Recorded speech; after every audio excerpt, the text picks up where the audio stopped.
अष्टविनायक गणपतींपैकी एक गणपती पुण्यापासून 27 किलोमीटरच्या अंतरावरती आहे। इथे जाण्यासाठी आपल्याला हडपसरहून तिऊर फाटा येथे यावे लागते आणि तिथून पुढे आपल्याला 3 किलोमीटरचा असा प्रवास करावा लागतो। आपण वाघोली मार्गे सुद्धा या गणपतीकडे येऊ शकता आणि इथे आपल्याला पार्किंगची सोय सुद्धा उपलब्ध करून दिलेली आहे। फोर व्हीलर साठी आपल्याला इथे 30 रुपये मोजावे लागतील आणि टू व्हीलर साठी इथे 10 रुपये आहेत। हा गणपती मानाचा चौथा गणपती आहे अष्टविनायक पैकी। चिंतामणी गणपती पासून फक्त मोरेश्वर गणपती हा मानाचा 6वा गणपती 65 किलोमीटर अंतरावरती आपल्याला आहे। मंदिराची स्थापना धैर्यधीर देवजी यांनी केली होती। ते मोरया गोसावींचे शिष्य होते। मंदिराच्या प्रांगणामध्ये एक वडाचे मोठे झाड आहे आणि इथे आठवडे बाजार सुद्धा भरला जातो। मंदिराचे काम हे माधवराव पेशव्यांनी केलेले आहे आणि मंदिर आता सध्या पिंपरी चिंचवड ट्रस्ट हे चालवत आहे।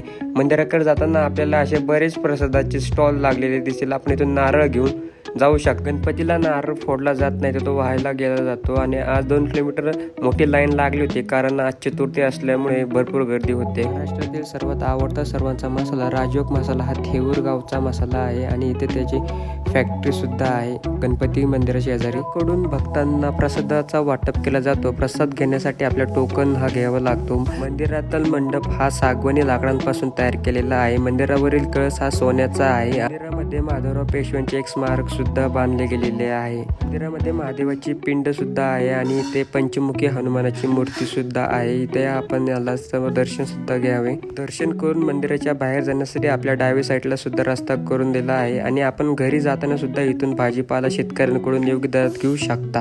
हा माहितीपूर्ण व्हिडिओ तुम्हाला आवडला असल्यास सबस्क्राईब करा आणि आपल्या चॅनलला फॉलो करून ठेवा।